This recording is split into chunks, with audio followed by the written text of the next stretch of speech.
بدعمالیوں کو جانتا ہوگا، اپنی بدعمالیوں کو جانتے ہوئے بھی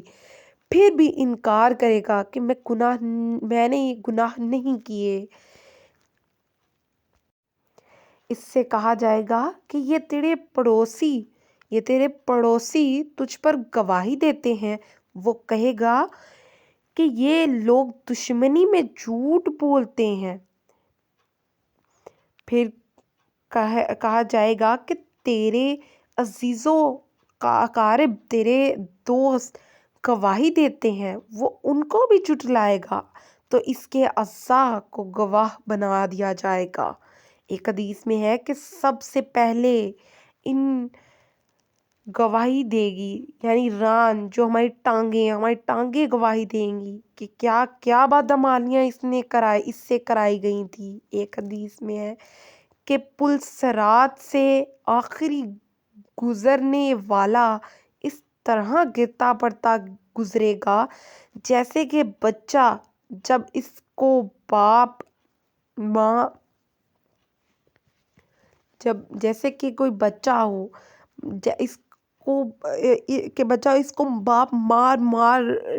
مار کر اس طرح کر رہا ہو کہ وہ کبھی ادھر گرتا ہے کبھی ادھر۔ فرشتے اس سے کہیں گے کہ اچھا، اگر تو سیدھا چل کر پرصراط سے گزر جائے تو اپنے سب اعمال بتا دے گا۔ وہ اس کا وعدہ کرے گا کہ میں سچ مچ سب بتا دوں گا، اور اللہ کی عزت کی قسم کھا کر کہے گا کہ کچھ نہیں چھپاؤں گا۔ وہ کہیں گے کہ اچھا سیدھا کھڑا ہو جا اور چل۔ وہ سہولت سے پل صراط پر گزر جائے گا اور پار ہونے کے بعد اس سے پوچھا جائے گا کہ اچھا اب بتا۔ وہ سوچے گا کہ اگر میں نے انسان کی عقل اس وقت بھی چالاکیوں میں وہ ہوگی، اپنے آپ کو جھوٹ بولنے میں انسان وہ جو ہے وہ ہوگا، وہ انسان جو گناہ کار ہوگا، برا ہوگا۔ اور اس طرح سے جو ہے وہ یہ سارا لکھا ہوا ہے۔ جن لوگوں کی آپ کو پڑھنے میں تھوڑی دقت ہوگی، پریشانی ہوگی، تو اس لیے میں پڑھ رہی ہوں، آپ سن سکتے ہیں، اور آپ چاہیں تو آپ جو ہے وہ اس سے پڑھ بھی سکتے ہیں۔ تو فرار کر لے اقرار کر لیا تو ایسا نہ ہو، وہ یہ سوچے گا کہ میں نے اگر اقرار کر لیا تو ایسا نہ ہو کہ مجھ کو واپس کر دیا جائے، اس لیے صاف انکار کر دے گا۔ کیا فرشتے کہیں گے کہ اچھا اگر ہم نے گواہ پیش کر دیے تو وہ ادھر ادھر دیکھے گا اور نہیں اس کو کوئی آدمی نہیں اس کو خیال ہوگا کہ اب گواہ کہاں سے آئیں گے، سب اپنے اپنے ٹھکانے پہنچ گئے ہیں۔ اس واسطے اس لیے کہے گا، وہ شخص کہے گا کہ اب تو سب اپنے اپنے ٹھکانے لگ گئے ہیں، اب کون گواہی دے گا؟ تو وہ آدمی جو ہے وہ یہ کہے گا، اس لیے یہ کہے گا کہ اچھا لاؤ گواہ، اس کے اعضاء کو حکم دیا جائے گا اور وہ کہنا شروع کر دیں گے تو مجبوراً اس کو اقرار کرنا پڑے گا اور کہے گا کہ بے شک ابھی اور بھی بہت سے مہلک گناہ بیان کرنا باقی ہیں، تو ارشاد ہوگا کہ اچھا ہم نے مغفرت کر دی۔ اور غرض ان وجوہ سے ضرورت ہے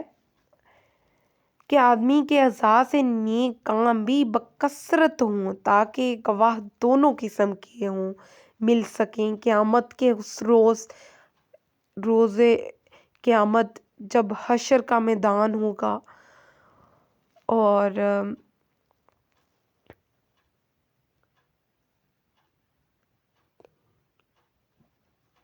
غرض اسی لیے حضور اکرم صلی اللہ علیہ وسلم نے اس حدیث سے بالا میں انگلیوں پر شمار کرنے کا حکم فرمایا ہے، اور اسی وجہ سے دوسری حدیث میں مسجد میں کثرت سے آنے جانے کا حکم ہے کہ نشانات قدم بھی گواہی دیں گے، اور ان کا جواب لکھا جاتا ہے، کس قدر خوش قسمت ہیں وہ لوگ جن کے لیے برائی کا گواہ کوئی بھی نہ ہوگا۔ تو یہ بہت ہی پیاری جو ہے وہ میں نے آپ کے ساتھ ایمان تازہ کر دینے والا جو ہے وہ سارا ایک شروع جو پڑھ کے سنایا آپ کو۔ اس کے بعد حضرت ابو ہریرہ اور حضرت ابو سعید رضی اللہ تعالیٰ عنہ دونوں حضرات اس کی گواہی دیتے ہیں کہ ہم نے حضور صلی اللہ علیہ وسلم سے سنا، ارشاد فرماتے ہیں کہ جو جماعت اللہ کے ذکر میں مشغول ہو، فرشتے اس جماعت کو سب طرف سے گھیر لیتے ہیں اور رحمت ان کو ڈھانپ لیتی ہے اور سکینہ ان پر نازل کی جاتی ہے، اللہ کی رحمت ان پر نازل کی جاتی ہے، اور اللہ تعالیٰ ان کا تذکرہ اپنی مجلس میں فرماتے ہیں۔ حضرت ابو ذر نبی اکرم صلی اللہ علیہ وسلم کا ارشاد نقل کرتے ہیں کہ میں تجھے اللہ کے تقوی کی وصیت کرتا ہوں کہ تمام چیزوں کو جڑ ہے، اور قرآن مجید کی تلاوت اور اس کا ذکر کا اہتمام کر کے اس سے آسمانوں میں تیرا ذکر ہوگا، زمین میں نور کا سبب بنے گا، اکثر اوقات چپ رہا کر بھی بھلائی بغیر کوئی کلام نہ ہو۔ یعنی یہ بات شیطان کو دور کرتی ہے اور دین کے کاموں میں مددگار ہوتی ہے۔ یعنی ہر وقت کثرت سے اللہ کا ذکر کرو، کچھ نہ کچھ جو ہے وہ اپنی زبان کو فارغ نہ چھوڑو، اپنی زبان سے اللہ کا ذکر کرو، فضول باتیں نہیں کرنی چاہیے۔ حضور اکرم صلی اللہ علیہ وسلم کا ارشاد ہے کہ جنت میں جانے کے بعد اہل جنت کو دنیا کی کسی چیز کا بھی افسوس نہ ہوگا، اور جو شخص یہ جو لکھا ہوا ہے یہ پڑھے گا، اللہم صلی علی محمد وانزلہ المقعد المقرب عندک یوم القیامہ، اس کے لیے میری شفاعت واجب ہے۔ کتنے خوبصورت الفاظ ہیں، کتنے خوبصورت الفاظ ہیں، ماشاءاللہ۔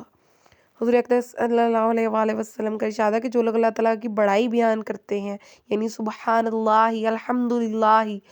اللہ اکبر، لا الہ الا اللہ پڑھتے ہیں، تو یہ کلمات عرش کے چاروں طرف گشت کرتے ہیں، یعنی چکر لگاتے ہیں کہ ان کے لیے ہلکی سی آواز ہوتی ہے اور وہ اپنے پڑھنے والے کا تذکرہ کرتے ہیں۔ کیا تم یہ نہیں چاہتے کہ کوئی تمہارا تذکرہ کرنے والا اللہ کے پاس موجود ہو جو تمہارا ذکر خیر کرتا ہے؟ حضور اقدس صلی اللہ علیہ وسلم کا ارشاد ہے کہ حضرت آدم علیہ السلام سے جب وہ گناہ صادر ہو گیا جس کی وجہ سے جنت سے دنیا میں بھیج دیے گئے، جن درخت کے پتے انہوں نے کھا لیے تھے، تو وہ ہر وقت روتے تھے اور دعائے استغفار کرتے رہتے تھے۔ ایک مرتبہ آسماں کی طرف منہ کیا اور عرض کیا کہ یا اللہ، محمد صلی اللہ علیہ وسلم کے وسیلے سے تجھ سے مغفرت چاہتا ہوں۔ وہی نازل ہوئی کہ محمد کون ہے جن کے واسطے سے تم نے استغفار کی؟ عرض کیا کہ جب آپ نے مجھے پیدا کیا تھا تو میں نے عرش پر لکھا ہوا دیکھا تھا، لا الہ الا اللہ محمد رسول اللہ، تو بس سمجھ گیا تھا کہ محمد صلی اللہ علیہ وسلم سے اونچی ہستی کوئی نہیں، جن کا نام تم نے اپنے نام کے ساتھ رکھا۔ وہی نازل ہوئی کہ وہ خاتم النبیین ہے، تمہاری اولاد میں سے ہیں، لیکن وہ نہ ہوتے تو تم بھی پیدا نہ کیے جاتے۔ یعنی کہ حضرت آدم علیہ السلام کے یہ سارا معاملہ تھا، اور آپ دیکھ سکتے ہیں کہ یہ سارا جو ہے وہ کتاب پہ باقاعدہ طور پر لکھا گیا ہوا ہے، اور یہ جو ہے وہ تمام جو ہیں وہ ایک ویلڈ جو ہیں وہ ہیں سارے واقعات سارا، اور ہمیں تو بس یہ دن رات اسی کوشش میں لگے رہنا چاہیے کہ یہ دنیا جو ہے وہ عارضی ہے، ہم سب کو پتہ ہے، لیکن ہمیں جو ہے وہ آخرت کی فکر کرنی چاہیے کہ ہم جو ہے وہ اپنے ساتھ جو ہے وہ کیا اعمال لے کے جائیں گے۔ ہمیں جو ہے وہ قبر سے ڈرنا چاہیے، قبر کا خوف دل میں رکھنا چاہیے، اللہ سے ڈرنا چاہیے، آخرت سے ڈرنا چاہیے، اور بس اللہ کے حضور سے محبت کرنی چاہیے، اللہ سے محبت کرنی چاہیے، اسی میں ہماری بھلائی ہے۔ اس کے علاوہ تو جو ہے وہ ہمارے لیے بھلائی کسی چیز میں ہو ہی نہیں نہ سکتی۔ نبی اکرم صلی اللہ علیہ وسلم کا ارشاد ہے کہ جو شخص 2 نمازوں کو بلا کسی عذر کے ایک وقت میں پڑھے وہ کبیرہ گناہوں کے دروازوں میں سے ایک دروازے پر پہنچ گیا۔ مطلب 2 نمازوں کو اکٹھا مت کر کے پڑھو، نماز کو اس کے وقت پر پڑھو۔ حضرت صلی اللہ علیہ وسلم کا ارشاد ہے کہ جس شخص کی ایک نماز بھی چھوٹ گئی، یعنی وہ ایسا ہے کہ گویا اس کے گھر کے لوگ اور مال و دولت سب چھین لیا گیا ہو۔ اتنا بڑا نقصان ہے ایک نماز کو چھوڑنے میں کہ جو ہے وہ کس بات سے ریزیمبلنس دی گئی ہے آپ دیکھ سکتے ہیں۔ ہم سمجھتے دنیا میں ہمارا مال و دولت، گھر والے، یہ اس سے بڑی کوئی وہ نہیں ہے دنیا میں، کوئی اس سے زیادہ کوئی چیز جو ہے وہ میٹر نہیں کرتی، اس سے بڑی کوئی چیز ہے ہی نہیں ہے، تو اثاثہ نہیں ہے اس سے بڑا۔ اور ایک نماز کو چھوڑ دینا اس جو ہے وہ اس جتنا نقصان ہے